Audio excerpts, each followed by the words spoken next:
subscribe button. Tony also knows boxing. I'm holding the phone. I don't want it to shut off, having technical difficulties. There's a lot of things going on in boxing right now. I just want to start off with Staniones versus Jaron Boots Ennis. I feel like that's going to be a really, really good fight. A very entertaining fight at that. Jaron Boots Ennis, in his last fight, I think he fought Maestre, and he didn't look so good, but he won the fight by unanimous decision. And I think that he got hit a lot, and I feel like he wanted to impress the fans, and maybe, you know, he's not as defensively technical as I thought he was, or maybe he just wanted to impress the fans. I think that he wanted to impress the fans. I think he's better than what he showed that day, in my opinion. I could be wrong, and I feel if he fights Staniones, he has to be. I would say, fight him in the pocket every once in a while, but don't fight him in the pocket too much, because Staniones has a very relentless style. He keeps coming forward. I don't see him having the boxing ability to cope with Jaron Boots Ennis for a long time, but he might give him some difficulty with his pressure style, because he has a very straightforward style. He has some technique and some speed. Staniones. He's from Lithuania. Lithuanian is one of those European countries, and he's a solid boxer. You know, I think he has a lot of potential. He's 15-0 with 9 KOs. He has power, and he has speed, and he throws a lot of combinations, and he's very relentless. And I feel like the best way for Jaron Boots Ennis to beat him is to keep a steady jab and use his speed and his boxing ability, and use the ring and use his legs and just maneuver throughout the ring and use play the matador with him. Like he's gonna be the matador, and Staniones will be the bull coming forward. I feel like Staniones I never seen him fight going backwards.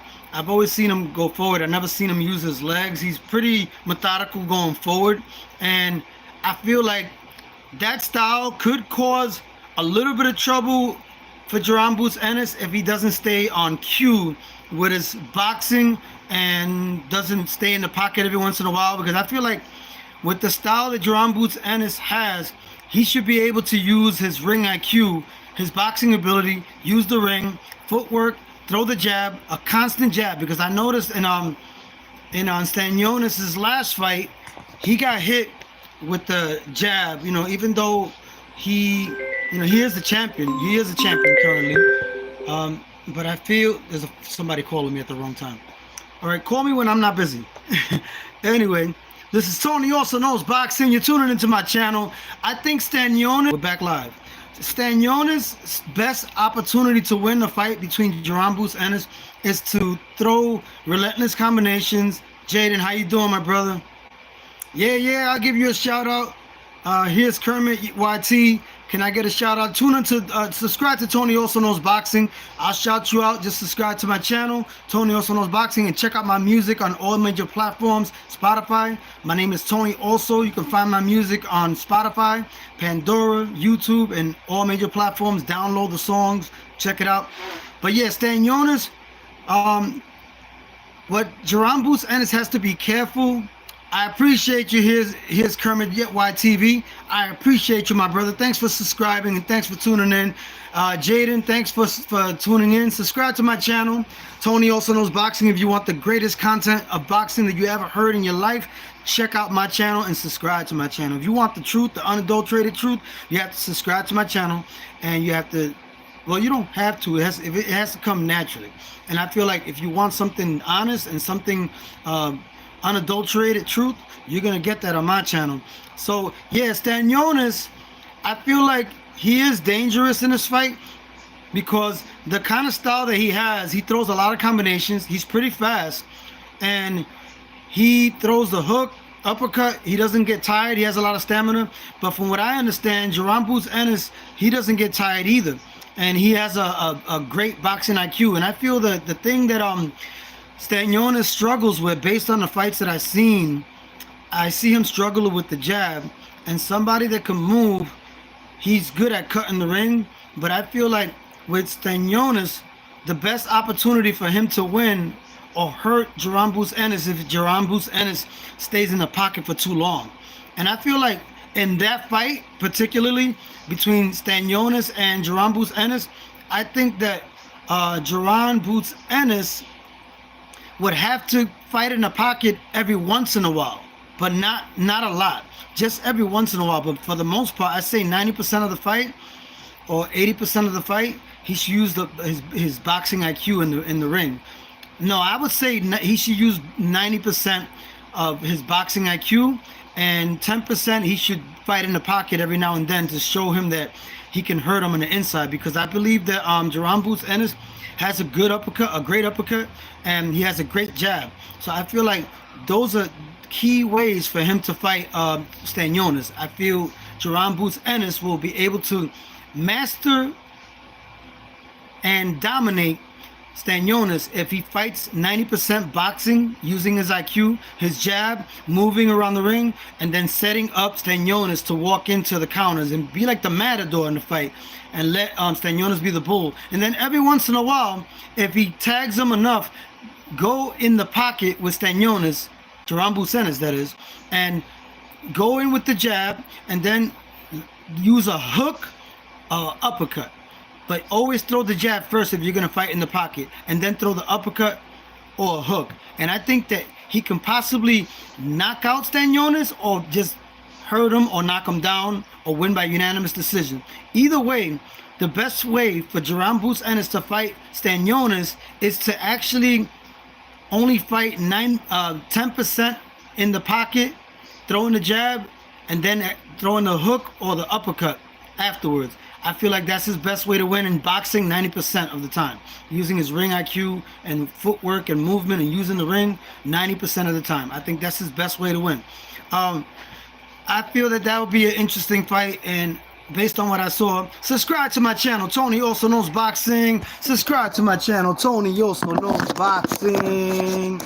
Yeah, I'm going to put a little distance here. Yes. So, that's my verdict on who will win. I think Jaron Boots Ennis will win the fight, but it's going to be interesting how he looks and performs in this fight, because he hasn't looked dominant in his previous fight with Maestri. No, is it Maestri? It was no, it was Karen. He fought Karen, not Maestri. That was okay. That he fought Kudazian, Karen Kudazian.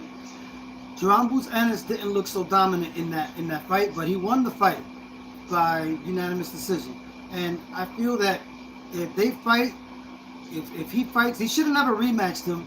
But if Jaron Boots Ennis wants to make an impression with Staniones, the best way for him to do it is to box him 90% of the time. Box, use the ring, use your footwork, use his athleticism, and throw the jab, and keep setting up Staniones to walk in to all the combinations and not fight going forward. And then whenever he feels like he's mastered that style with Staniones, every once in a while, throw the jab, fight in the pocket, and throw the uppercut or the hook after you throw the jab in the pocket. I think that's the best way for him to win this fight. As far as Canelo versus Crawford, I feel that most people that know about boxing want to see Benavidez fight Canelo. And I just feel that Canelo is just milking his name, and whatever is left of the remainder of his career, based on his stamina being even less than it was in his heyday of his career. Right now his stamina is even worse. And I feel like Canelo is picking the right opponents, like Munguia, Skull. Skull has some, it looks like he has some boxing ability, but I don't think Skull is on the level of let's say like a David Benavidez or Crawford, even though Crawford is smaller than Canelo. And I was always thinking, why in the world, in the hell, would they make a fight with a guy like Crawford coming up 3 weight classes all the way to 168, from 147 to 168? I always thought that fight was ridiculous, and I feel like in Canelo's mind, he knows well, he believes that he has an advantage with the weight, and that he's not going to get credit for a win over Crawford. If he wins, if he beats Crawford, regardless of how he wins, because Crawford is coming from 3 weight classes, 147 all the way to 168. And the reason why they make weight classes is for a reason, because the punches are a lot different in each weight class. Even one weight class, like 154 and 147, there's a big difference between those 2 weight classes. So imagine 168.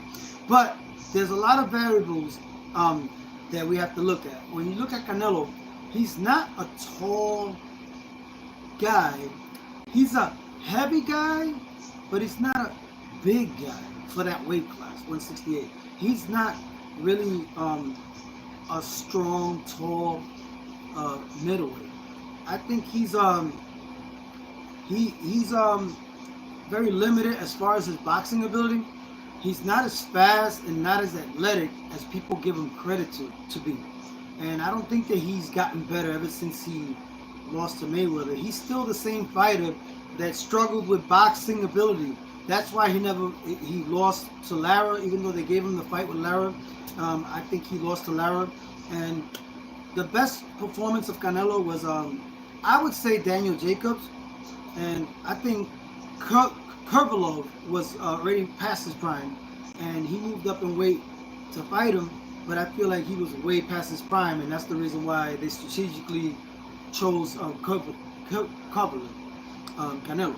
So the best fight to make, I think, is David Benavidez versus Canelo. True hardcore boxing fans want to see that fight, but Canelo is banking on the fact that Crawford has a big name, and Crawford is coming up 3 weight classes up. But in spite of what a lot of people are saying, that Crawford doesn't have a chance with Canelo, he's not going to be able to deal with his power, that his punches are going to be too much for Crawford. I feel that despite all the variables, I think that Canelo struggles with boxers, and Madrimov is better than Canelo. Boxing ability wise, he's way better.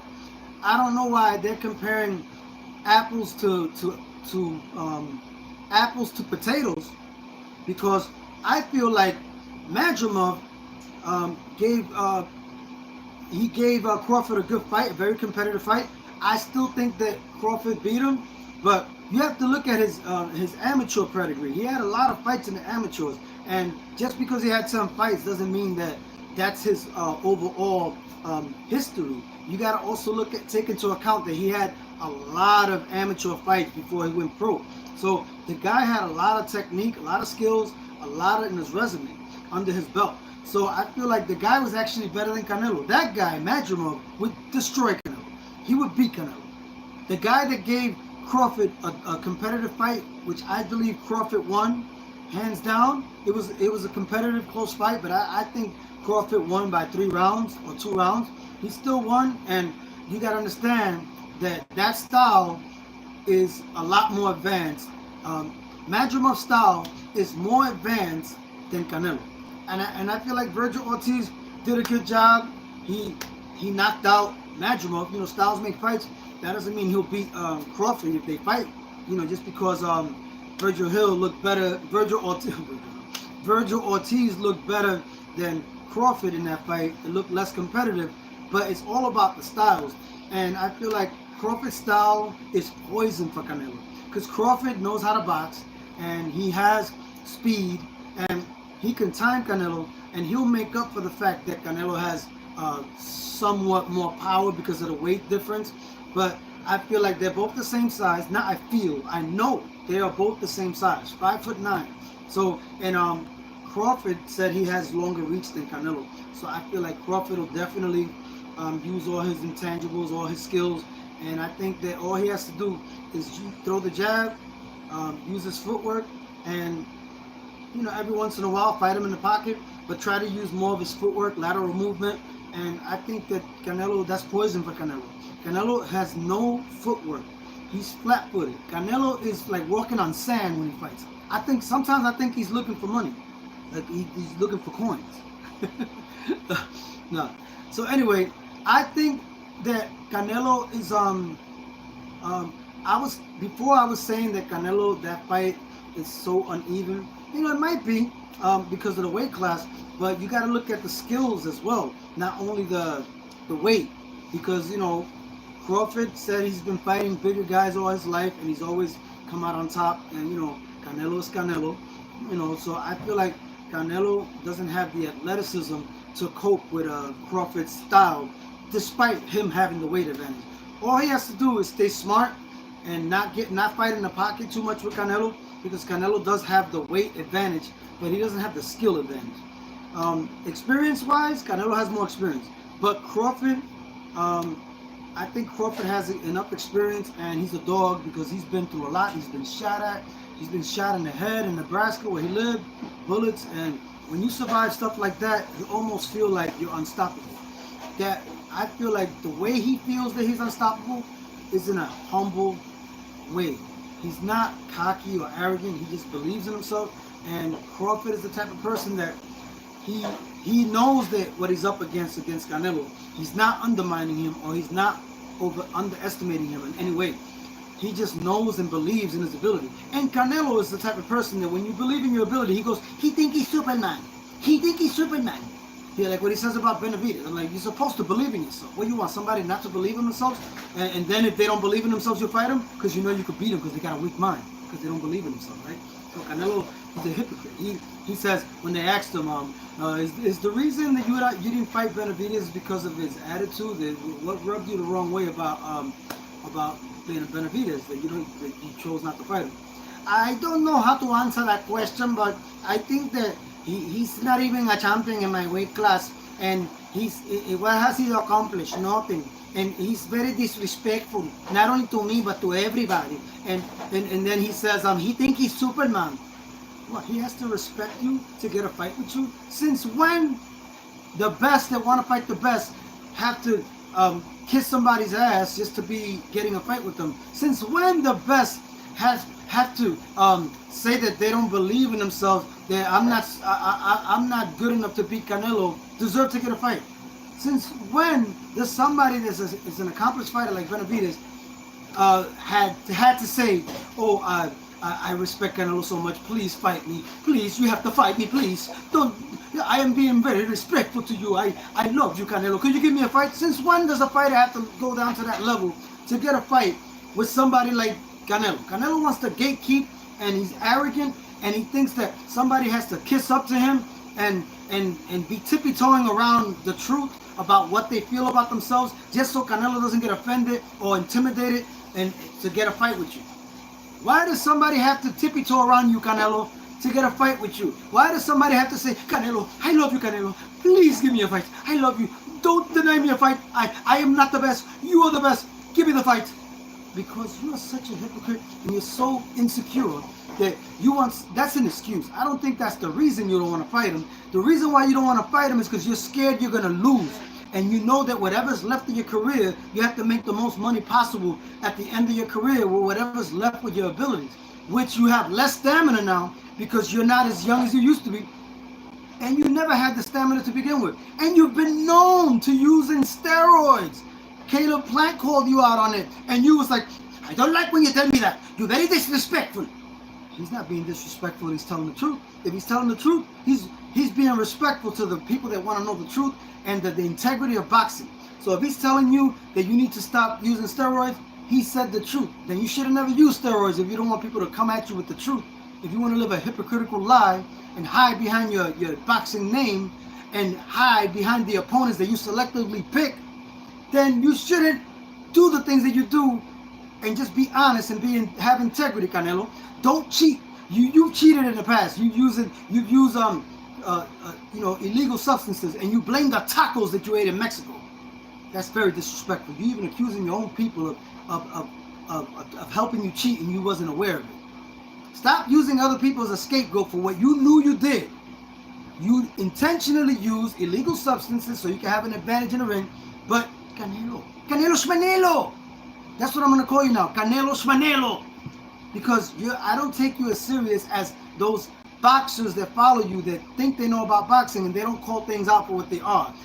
Benavidez has been the ranked #1 in your division for 3 years, and you refuse to fight him. But then you fought. What was that guy? Uh, what was that guy that you fought? Uh, that guy you fought in Mexico. Alger, whatever you call him. I forgot his name. You made him famous for like 15 minutes. That's why I don't remember his name. But the guy that you fought in Mexico, and you beat him, but he hit you so much that you looked like you was in a competitive fight, and you didn't knock out Munguia, you didn't knock out Edgar Berlanga, and then the guy, unknown, comes out of nowhere and knocks out Munguia not too long ago. So it says a lot about Canelo's abilities today, right now. He is just using his name just to milk it, to make as much money as possible. And I'm not mad at that, but call it what it is. Call it for what it is. But back in the 90s and 80s, boxers fought the best, and they gave the fans their money's worth. They didn't selectively choose fighters that they know they have an advantage with. You said that, Canelo says that Benavidez, what has he accomplished? Nothing. What did Skull accomplish? What did Berlanga accomplish? He was never a champion in his life, and you fought him because of the name brand, because it brings a lot of money. But he hasn't accomplished nothing. But Benavidez has accomplished. He's a 2-time champion. He fought what's his name, David Morrell, which you didn't even want to fight, Canelo.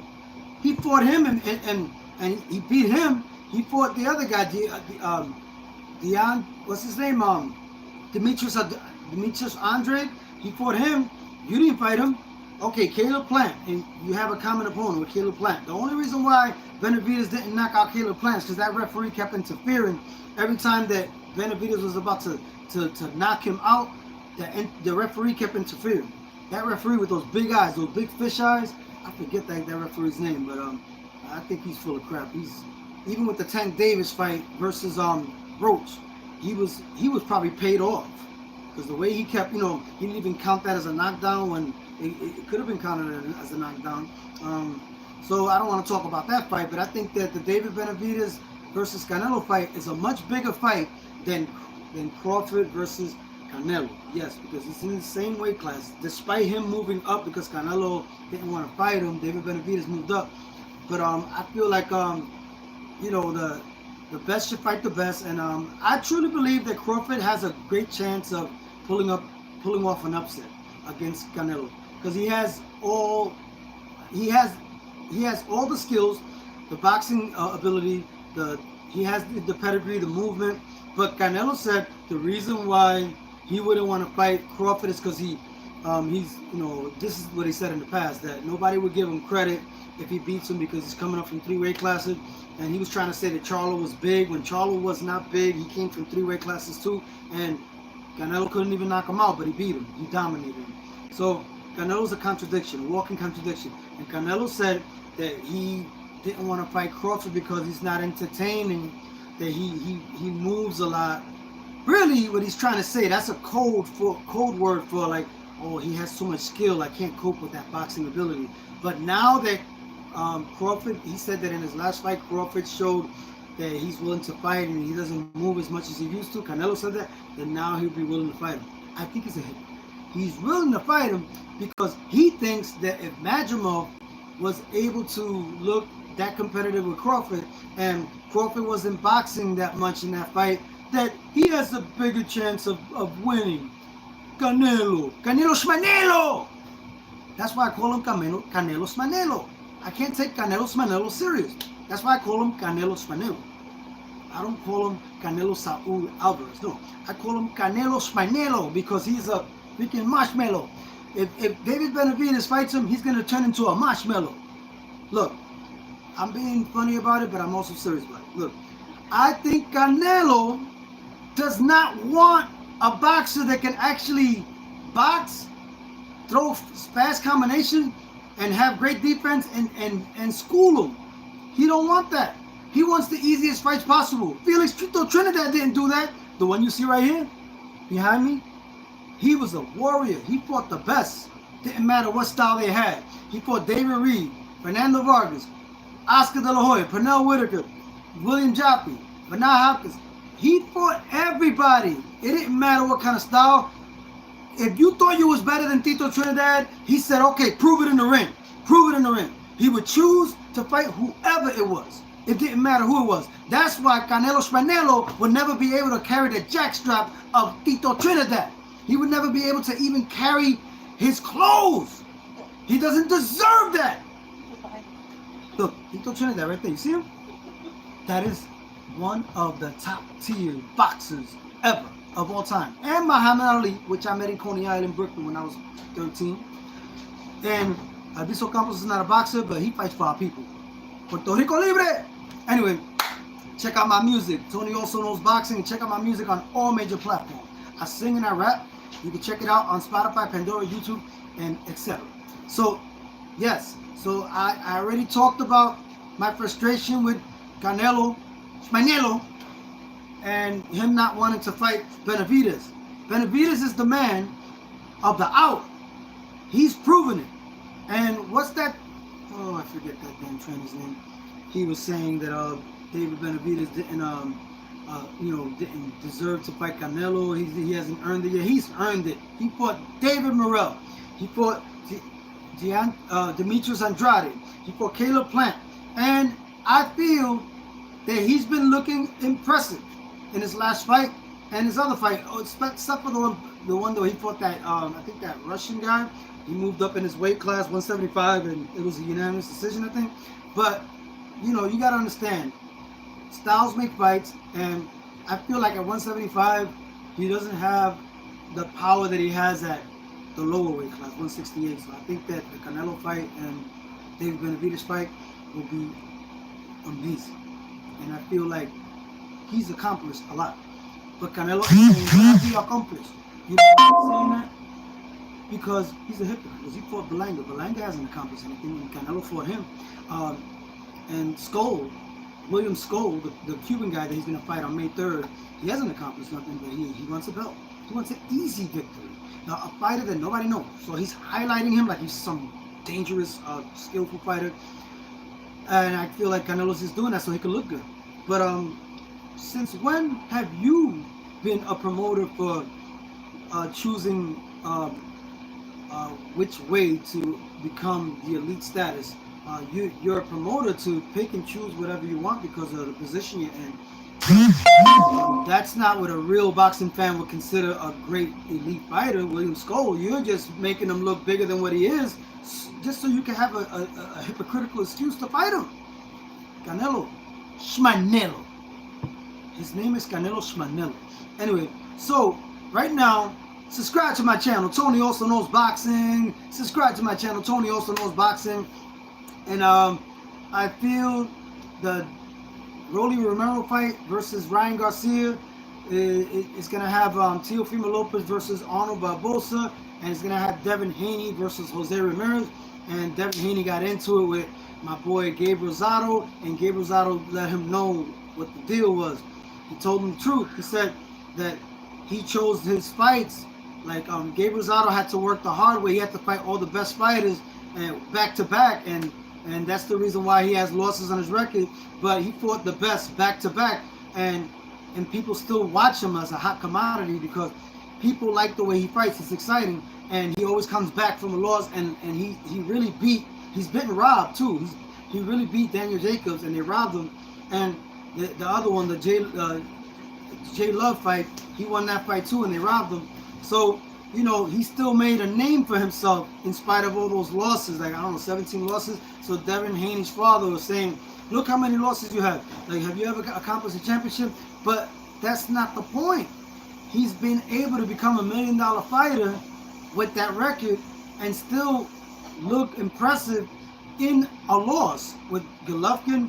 And he didn't get beat down like the way Devin Haney got beat down too, like, you know, with Ryan Garcia, in spite of using the, you know, illegal substances in the ring. But he still got the punch still landed. He didn't defend it. He didn't defend himself. So technically, if he wasn't using all that, he wouldn't be as strong. But he was still able to land that punch. So if, you know, I just feel like they should have did their homework before the fight, and they should have did everything or take all the precautions. But I feel like he didn't say nothing bad. Gabe Rosado was saying in one of the new show that he has with Abner Maris, he was saying that Jose Ramirez is a dangerous opponent for Devin Haney to come back to. He wasn't saying that Devin Haney won't beat him, but it's a very risky fight because he knows that based on his career, they put him in with all the lions that gave Rosado. He didn't have a good promoter management to actually lead his career where he don't fight the very, very best right away, back to back, because then that takes a lot out of you and then it can ruin your career. So he was just basically speaking from experience, like they should manage him a little bit more carefully, especially after a loss with Ryan Garcia, a knockout loss, a terrible knockout loss. He looked really, really, really vulnerable. So coming back with Jose Ramirez, he's basically saying that that's a dangerous fight to come back with. You know, it's the wrong fight. But at the same time, he says that if he wins a fight against Jose Ramirez, that he's going to give him all the credit in the world because he's ready for the elite because he's able to fight a guy like that that's that dangerous. So Gabe Rosado, with Devin Haney and Bill Haney and Devin and Gabe Rosado were going at it in the Boxing Voice channel, and I feel like he was set up. Even though the guy from the show, the Boxing Voice, asked Gabe Rosado, do you want Bill Haney to come in live or you don't? Because he already knew there was bad blood between them based on what Gabe Rosado said, saying that that's a wrong fight to pick for Devin Haney with Jose Ramirez.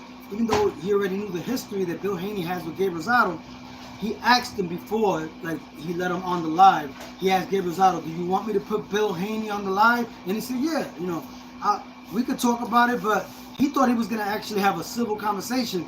But I know that Bill Haney's not civil, and I think that the Boxing Voice actually knew that it was going to be a lot of drama, a lot of rating.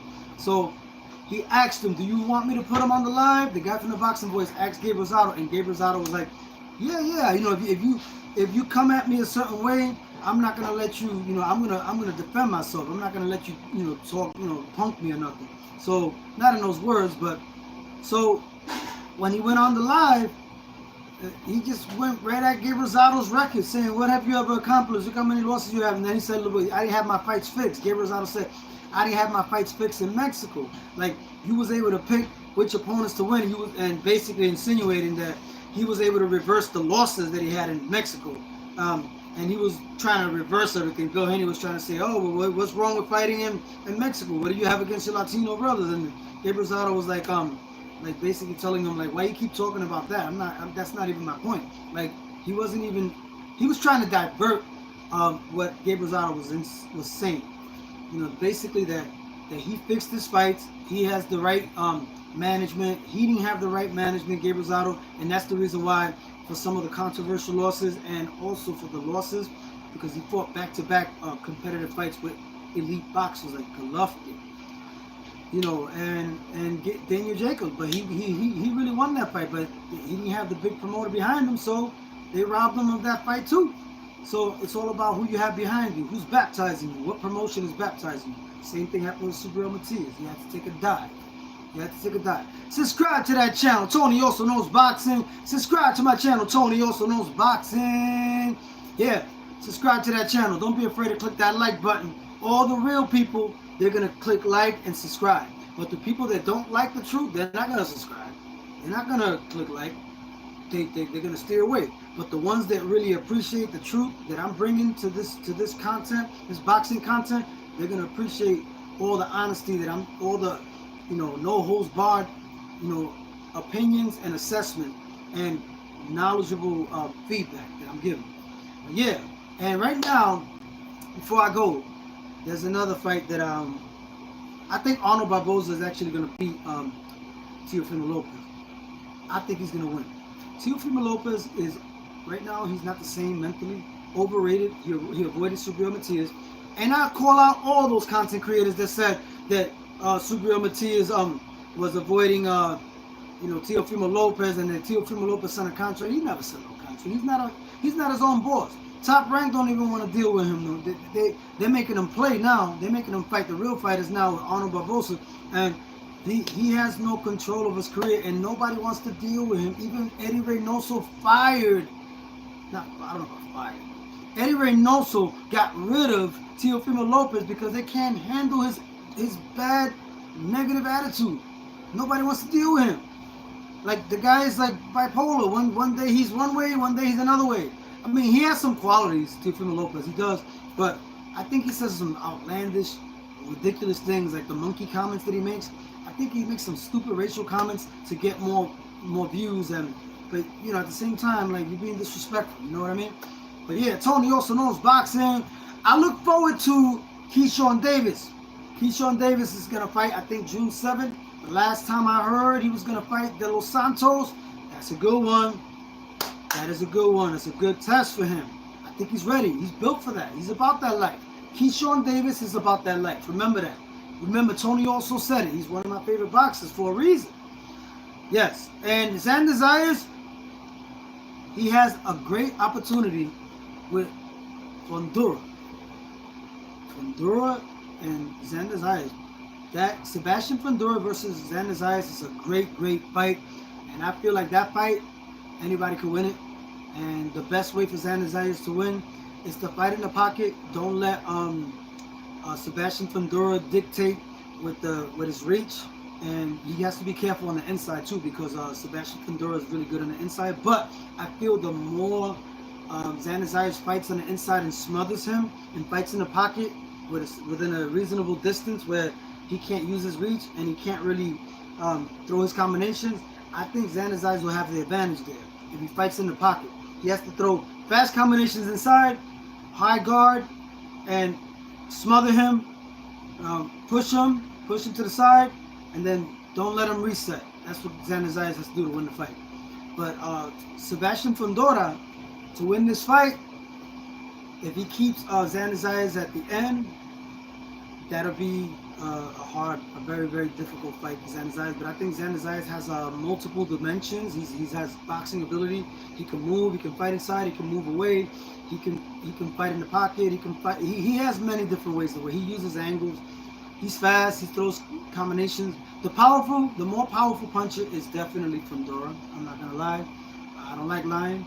All I know how to do is give it to you raw, give you to unadulterated truth, and I feel that it's a 50-50 fight. Sebastian Fundora versus Xander Zayas, but I feel that Xander Zayas is going to win the fight by unanimous decision or maybe by knockout. I think more likely unanimous decision. Might possibly knock him down. I don't know. I think Fundora has a chin, and Xander Zayas has pop in his punches, but he doesn't have one punch KO. But he does have enough to hurt you, and he has the speed and the boxing ability to make it very difficult for anybody. But as far as Crawford, if Crawford goes to that division, I think Crawford wins. I would root for Xander Zayas if he beat Fundora, but I think Crawford is just that dude, you know. But I would root for Xander Zayas. I would be impressed if he won. I would be surprised. I would be pleasantly surprised if Xander Zayas won. But I gotta be real with this. I feel Crawford is the truth, and I think he's gonna beat Canelo. So I hope he proves everybody, all the doubters, wrong, Crawford, and beats Canelo, because I think he has the skill and the ability that makes up for the lack of weight that he has. But they're both the same size, 5'9", and Crawford has a longer reach than Canelo. Subscribe to that channel, Tony also knows boxing. One love, peace.